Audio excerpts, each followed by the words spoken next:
अस्सलाम वालेकुम नाजरीन। इस एपिसोड के आगाज में हम देखते हैं कि शहजादी अस्पोर्चा मेज पर अपना खंजर मारते हुए सारोज से कहती है, उरहान साहब आज मर जाएंगे। तो सारोज कहता है, अपनी हिम्मत और ताकत से आप अपने आप को साबित करेंगी और सबको दिखाएंगी कि आप अपने वालिद की लायक बेटी हैं शहजादी। खुदावंद आपकी हिफाजत करे। और फिर शहजादी कहती, हमारे बेहतरीन फौजियों को जमा करो सारोज, हम उरहान साहब को इस खत के जरिए जाल में फंसाएंगे। और फिर वो खत तो सारोज को दे देती है और खुद वहां से रवाना हो जाती है। कितने में ही डेफने भी कमरे के अंदर दाखिल हो रही होती है और सबके चले जाने के बाद डेफने सारोज के पास आती है। सारोज कहता, अस्पोर्चा हमारी तवक्को से ज्यादा दलेर निकली। तो डेफने कहती, और बेवकूफ भी। अस्पोर्चा किसी नवाब के बिस्तर पर नहीं बल्कि उरहान के साथ एक ही कब्र में जाएगी। तो फलादियोस कहता, गद्दार फलादियोस भी अपनी माशूका के साथ मारा जाएगा। और दोनों बहुत ज्यादा खुश होते हैं। जबकि इधर बोरसा के बाजार में हम देखते हैं कि पूरा बाजार खरीदो फरोख्त में मसरूफ होता है। किस दौरान उरहान साहब अपने सरदारान के हमरा बाजार में आते हैं, जिन्हें देखते हुए लोग उन्हें खुश आमदीद करते हैं और कहते हैं, उरहान साहब ने हमें इज्जत बख्शी है। उरहान साहब भी बाजार का मुआयना करते हैं और दुकानों का मुआयना करते हैं। और फिर ताजर से पूछते, कहो क्या तुम्हें कोई मुश्किल दरपेश है? तो वो ताजर कहता, मुश्किल नहीं, एक अंदेशा है जिससे हम डरते हैं। और फिर दूसरा ताजर कहता, जब हमने शहर आपके हवाले किया था तो आपने हमें ताकत और मदद देने का कहा था। और फिर पहला ताजर कहता, हमने सुना है कि आप हमें मुसलमान ताजर बरादरी के रहमो करम पर छोड़ देंगे। तो उरहान साहब कहते, तुमने दुरुस्त सुना है, मैं तुम्हें बाजंतीनियों के बेरहमी से बचाकर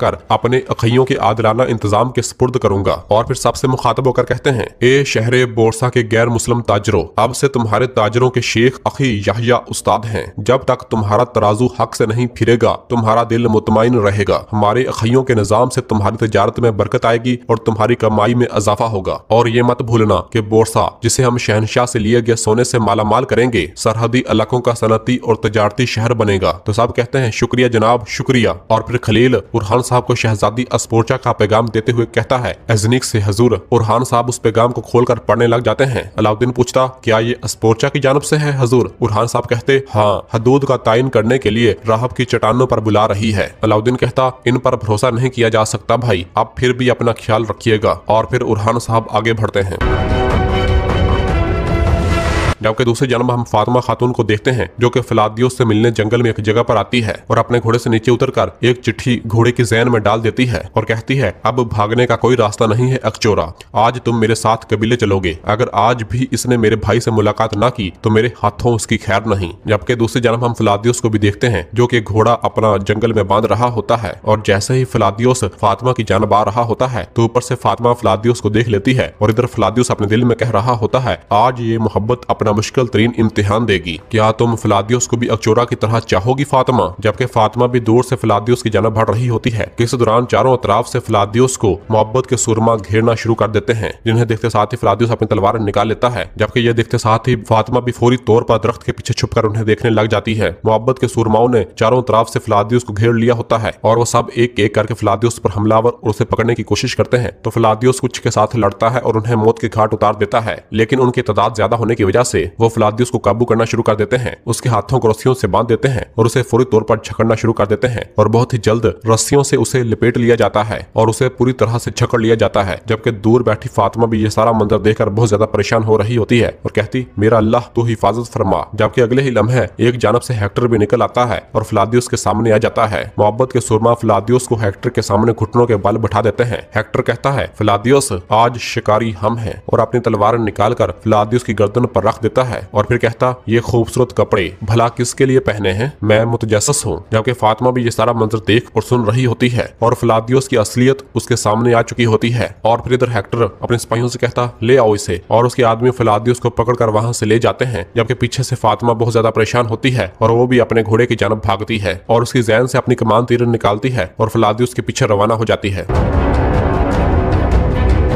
जबकि उधर बोरसा में हम देखते हैं कि दीदार खातून मलहून से कहती है, यहाँ बहुत से लावारस बुजुर्ग हैं, इन्हें एक प्याला शोरबा देने वाला भी कोई नहीं है। मलहून कहती, ये दारुल शिफा इन सब के लिए दरमान बनेगा। जबकि इस दौरान हलीमा दो राहबें लेकर मलहून के पास आती है और बताती है, माँ, राहबाएं भी अपने अतराफ से जरूरतमंदों की इतला हमें देंगी। तो एक राहबा कहती, खुदा आपकी इज्जत में बरकत डाले, हमने अपने हम मजहबों से भी ऐसी रहमदिली नहीं देखी। तो मलहून कहती है, अब तुम और हम अलग नहीं, इस परचम तले जबान, नस्ल, मजहब जो भी हो, कोई भी मुश्किल में नहीं रहेगा। अगर कपड़ों की कमी बेशी हो तो दीदार खातून आपकी मदद करेंगी। तो दीदार कहती बिल्कुल, आइए आइए जरा, और उन्हें लेकर रवाना हो जाती है। इसी दौरान दरसून भी मलहून की जानब आ रहा होता है तो एराज उसके सामने आ जाती है और उसे रोकते हुए कहती रुको, कहाँ जा रहे हो? तो दरसून कहता मुझे मलहून खातून से कुछ कहना है, अगर आप इजाजत दें तो। और फिर मलहून के इशारे पर एराज पीछे हो जाती है तो दरसून मलहून से कहता मैं चाहता हूँ कि आप जान लें कि मैंने आपकी बात मानी है, लेकिन उरहान साहब चूंकि उन्होंने हुक्म दिया इसलिए मैं यहाँ हूँ। तो मलहून कहती हाँ मैंने सुना है, तुमने अपनी बहादुरी दिखा दी है, मेरे बेटे ने भी अपना हक अदा कर दिया। अहम यह है कि इसके बाद क्या होगा, तुम हमारे साथ रहकर क्या करोगे? तो दरसून कहता जो भी उरहान साहब हुक्म देंगे, और अगर अल्लाह ने नसीब किया तो कोई अच्छा रिश्ता ढूंढ कर यहाँ अपना घर बसाना चाहूंगा। और फिर मलहून हलीमा से कहती हलीमा चलो अपने काम पर जाओ। तो हलीमा वहाँ से रवाना हो जाती है। तो पीछे से मलहून दरसून से कहती बस तुम अपनी हद जानो और जो कुछ हो इससे सबक सीखो, यकीनन हम किसी मुनासिब खातून के साथ तुम्हारा घर बसा देंगे, चलो तुम भी अपने काम पर जाओ। और फिर दरसून वहाँ से रवाना हो जाता है।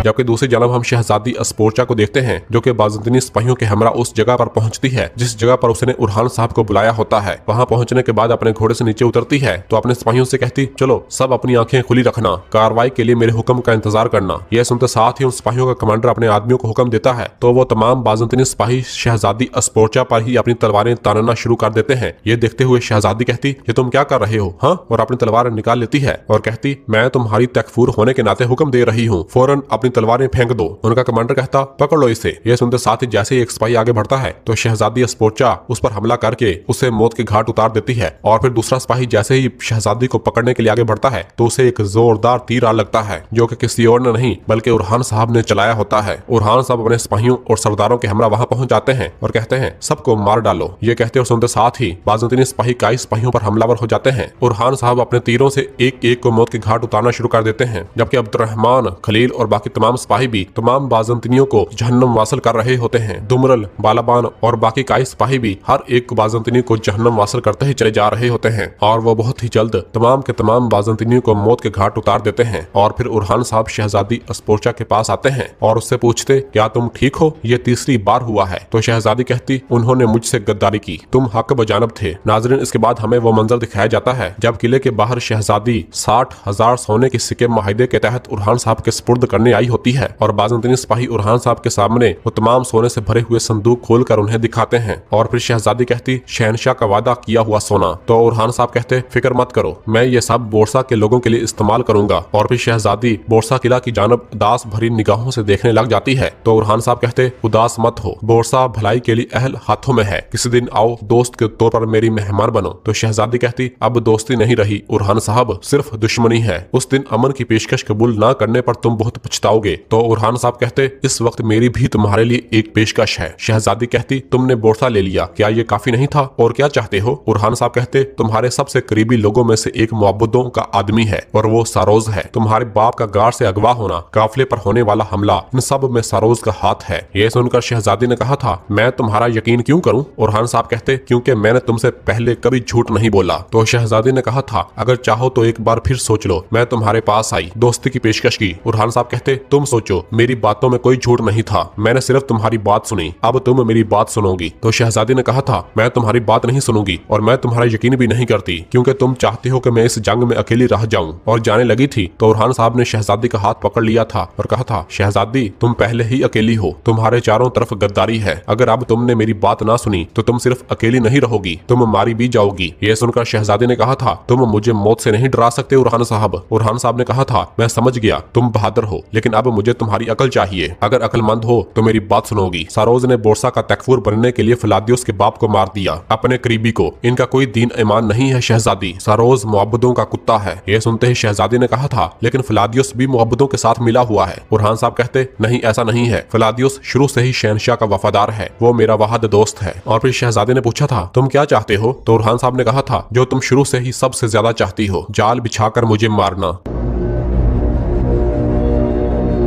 और नाजरीन इसी जगह पर एपिसोड खत्म करते हैं, मिलते हैं बहुत जल्द अगली एपिसोड के साथ। वीडियो को लाइक कर दें और जिन दोस्तों ने अभी तक चैनल सब्सक्राइब नहीं किया वो जल्दी से चैनल सब्सक्राइब कर दें और बेल आइकन यानी घंटे वाले निशान को भी प्रेस कर दें ताकि आने वाले एपिसोड्स आपको आसानी मिल सके। दुआओं में याद रखें। अल्लाह हाफिज।